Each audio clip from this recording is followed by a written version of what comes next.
It's crazy to look at those images now in the video. When you think back, I have friends that have a place on Lake Bridgeport. Yeah. They couldn't even get their boat in the water. It was like it was over 20 feet below where it should be. And I mean, there's all these homes with all these docks, and the docks were just, you know, basically on dry land. Right. So no one used their boats last summer. That was just last summer. Right. And now we're looking at, you know, at least they're up now. How things change, right? Yeah. Meantime, not terribly far away from where LaToya is, in Runaway Bay, also in Wise County, there was some pretty serious damage from those storms, rain, high winds, and more. Yeah, Jenny is there live with a look. Good morning, Jenny.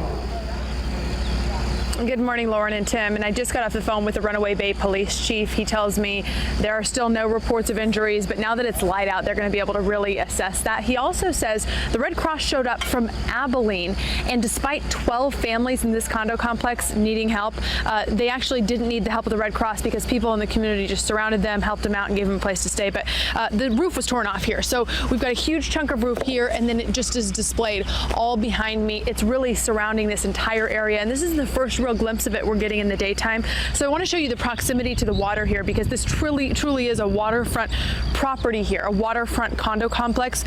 The police chief told me that the water actually goes down quite quickly here, so flooding was not a concern. But then look over here to the side, these trees here that were just torn up. So quite a dangerous situation. The tornado hit this small community around 9:45 last night. So Runaway Bay has fewer than 1,400 people on 2 square miles of land at the southern end of Lake Bridgeport. The police chief says that the roads that were once blocked by trees are now open. And again, the major flooding is not a concern because it was able to properly drain here. Several roofs, though, have been blown off. We've got buildings that have been damaged, carports that were blown away, trees torn up. The Wise County judge talked to us about what a frightening ordeal this has been for everybody. They're pretty stunned right now. You know, they talking to some of the folks that lived here in the units that didn't have the roofs removed, they were describing just the change in pressure, and they knew something significant was happening.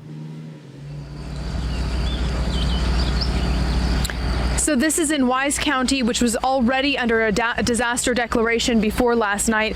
Governor Abbott made the declaration Friday, and officials were still assessing all the storm damage when all of this happened. You can only imagine that this alone would be enough to prompt a disaster declaration. And right now they are truly working to surround this community, these 2 square miles here, and try to figure out what can be done for the people who might still need assistance and officials had not quite connected with just yet. For now, reporting live in Wise County, Jenny Anchondo for Good Day.